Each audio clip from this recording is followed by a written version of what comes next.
Hello guys. तो आज हम चैप्टर 1 शुरू करने वाले हैं साइंस का, केमिस्ट्री का, chemical reaction and equation.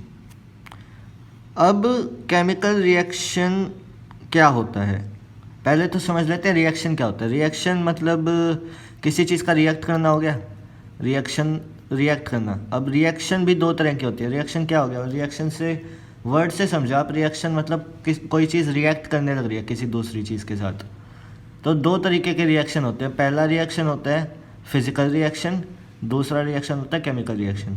Physical reaction में तो उसका मतलब कि साइज़ घट बढ़ सकता है, उसका मतलब कि स्टेट चेंज हो सकता है, इससे ज़्यादा कुछ नहीं हो सकता। उसमें रिवर्सिबल रिएक्शन होती है, मतलब कि अगर हम क्यूब को पिघला के वाटर बना दे तो हम वाटर को फ्रीज करके वापस क्यूब बना सकते हैं, हम आइस क्यूब। लेकिन केमिकल रिएक्शन में अगर हमने पेड़ को एक बार जला दिया तो उसकी राख बन जाती है। राख को वापस हम किसी भी तरीके से पेड़ की डाली या फिर किसी भी तरीके से पेड़ की वुड में कन्वर्ट नहीं कर सकते। समझ में आया डिफरेंस फिजिकल रिएक्शन और केमिकल रिएक्शन के बीच में। Now chemical reaction, what is chemical reaction, इसके बारे में हम डिटेल में पढ़ेंगे इस चैप्टर में। Chemical reaction is the type of reaction in which chemical change takes place। एक ऐसा रिएक्शन जिसमें केमिकल चेंज होता है। फिजिकल रिएक्शन में फिजिकल चेंजेस होते हैं, केमिकल रिएक्शन में केमिकल चेंजेस होते हैं। और ये मैंने बता ही दिया कि दोनों में डिफरेंस क्या है। डिफरेंस क्या है, वो रिवर्सिबल रिएक्शन होती है, ये इरिवर्सिबल रिएक्शन होती है। इसमें चेंज इन स्टेट होता है, जैसे कि गैसियस से लिक्विड स्टेट में आ गया।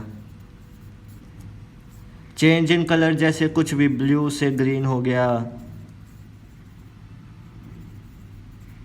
ब्लू से ग्रीन हो गया एक्सेट्रा। एवोल्यूशन ऑफ गैस, जैसे कि हमने पेड़ को जलाया तो जब जलाते हैं तो उसमें से कार्बन डाइऑक्साइड निकलती है ना, कार्बन डाइऑक्साइड। तो इस ऐसी रिएक्शंस में गैसेस भी इवॉल्व होती हैं। अब टेम्परेचर चेंज हो जाएगा। पेड़ को जलाया हमने, पहले उसका नॉर्मल टेम्परेचर था 36 डिग्री सेल्सियस, इसके आसपास था। जला दिया तो उसका टेम्परेचर इंक्रीज होके कहीं 80 डिग्री सेल्सियस के पास पहुंच गया। वो बहुत ज़्यादा होता है 80 डिग्री सेल्सियस पे, क्योंकि उसको जला दिया ना हमने, उसका हीट कर दिया। उसका टेम्परेचर क्या हो गया, हाई हो गया, ज़्यादा हो गया, बहुत ज़्यादा हो गया। समझ रहे हो। तो केमिकल रिएक्शन क्या था, जिसमें केमिकल चेंज होते हैं, जैसे कि चेंज इन स्टेट हो गया, चेंज इन कलर हो गया, इवोल्यूशन ऑफ गैस हो गया और चेंज इन टेम्परेचर हो गया। अब केमिकल इक्वेशन क्या होता है, अब केमिकल इक्वेशन समझो। Chemical equation is the written form of chemical reaction. Chemical reaction हुई, जैसे कि मैग्नीशियम के पास अगर हम ऑक्सीजन लेके गए तो उसका मैग्नीशियम ऑक्साइड बन गया। मैग्नीशियम के पास अगर हम ऑक्सीजन लेके गए तो मैग्नीशियम ऑक्साइड हो गया, फॉर्म हो गया, नई चीज़ बन गई मैग्नीशियम ऑक्साइड। अब जो मैग्नीशियम ऑक्साइड बनी है, इसको हम सीधा ऐसे नहीं लिख सकते ना, magnesium react with oxygen to give magnesium oxide. इसके लिए भी एक तरीका होता है, इसमें हम पढ़ेंगे कि magnesium plus oxygen gives magnesium oxide, Mg plus O2 gives MgO। Now what is chemical equation? The written form of chemical reaction with reactant on the left hand side। ये reactant है, सॉरी ये दोनों ही reactant है। जितने भी left hand side पे चीज़ें होंगी वो सारी क्या होंगी, वो होंगी रिएक्टेंट्स। जो राइट हैंड साइड पे चीज़ें होंगी वो होंगी product. And the arrow is indicated towards the product. जो एरो होगा वो हमेशा राइट हैंड साइड की तरफ होगा, यानी कि प्रोडक्ट्स की तरफ होगा। अब catalyst written on the arrow. अब जो इस रिएक्शन में तो चलो कोई कैटलिस्ट नहीं है। कैटलिस्ट क्या होते हैं,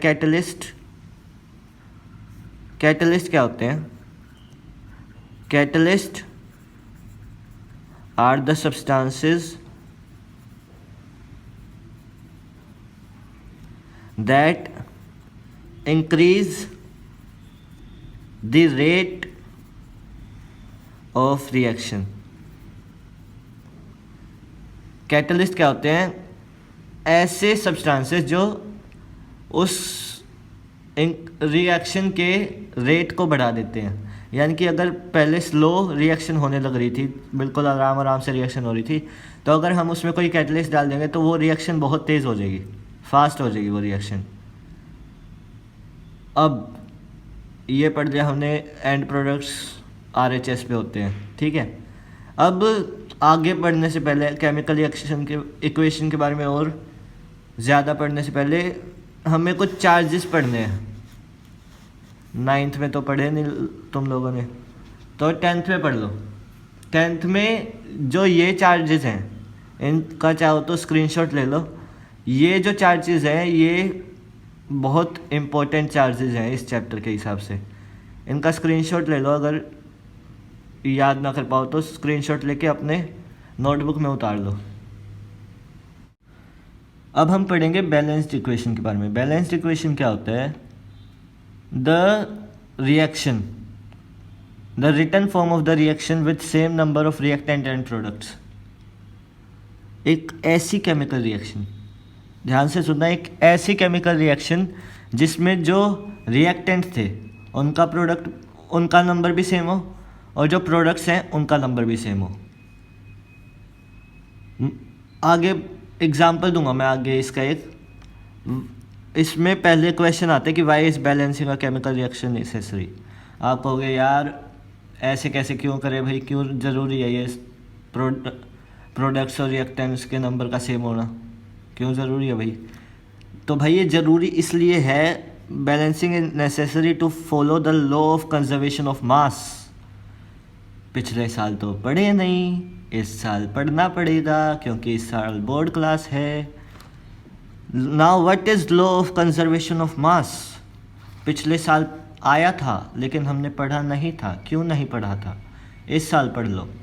law of conservation of mass is the total mass of the elements present in the products of a chemical equation has to be equal to the total mass of the elements present in the reactants. Total mass of the elements present in the products, जितने भी मास है products में, जितना भी मास है chemical equation की, उतना ही मास reactants में भी होना चाहिए, क्योंकि mass can neither be created nor be destroyed. Mass ना तो फॉर्म किया जा सकता है, ना ही बनाया जा सकता है, ना ही डिस्ट्रॉय किया जा सकता है।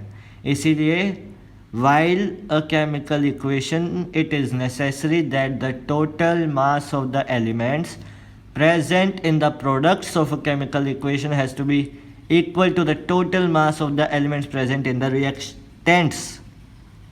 समझ में आया? तो चलिए आगे बढ़ते हैं। Now we have to know about skeletal reaction. Skeletal reaction is opposite of balanced reaction. जैसे हमने एक एग्जाम्पल लिया था, Mg plus O2 gives MgO।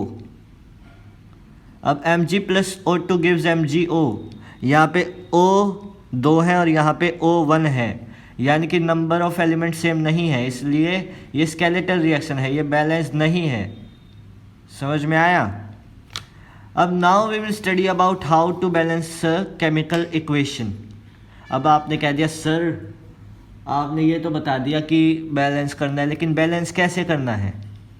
तो भाइयों बैलेंस ऐसे करना है कि हमें स्कूल वाले टीचर्स जितने भी होते हैं वो सारे कहते हैं कि भैया हिट एंड ट्रायल करो, जितना हिट एंड ट्रायल कर सकते हो कर लो, बार बार एक ही चीज़ को बार बार चेक करो। वैसे नहीं करना है, हमें बस इतना चेक करना है कि लार्जेस्ट नंबर जो एलिमेंट है उसको बैलेंस करेंगे तो सारी इक्वेशन बैलेंस हो जाएगी एक बार में। इसलिए मैंने ये अभी किया नहीं, मैं आप सबके साथ एग्जांपल लेके चलूँगा। ये वाला ये है आयरन वाटर। आयरन और वाटर जब आपस में रिएक्ट करेंगे तो मैग्नेटाइड बनेगा, Fe3O4। प्लस हाइड्रोजन गैस निकलेगी। अब जो मैग्नेटाइड बनेगा, मैग्नेटाइड का फॉर्मूला होता है Fe3O4। समझ में आया? Fe3O4 फॉर्मूला होता है मैग्नेटाइड का। अब यहाँ पे हम देख रहे हैं कि सबसे ज़्यादा एलिमेंट्स हैं O के 4 एलिमेंट्स हैं, और किसी के आयरन के 3 हाइड्रोजन के 2 हैं, तो O के 4 एलिमेंट्स हैं। तो सबसे पहले O को बैलेंस कर दो। O यहाँ पे 4 है तो यहाँ पे 4 से मल्टीप्लाई कर दो। यहाँ पे हमने लिख दिया 4। अब जो हाइड्रोजन है वो भी 8 हो गए, 4 2 सा 8। यहाँ पे भी हमें 4 से मल्टीप्लाई करने की ज़रूरत है यहाँ पे, ताकि ये भी बैलेंस हो जाए। अब बचा क्या? Fe3, तो यहाँ पे 3 से मल्टीप्लाई कीजिए, हो गई इक्वेशन बैलेंस। यहाँ तक हमने पढ़ लिया। अगली वीडियो में हम पढ़ेंगे different types of chemical reactions. तब तक के लिए गुड बाय।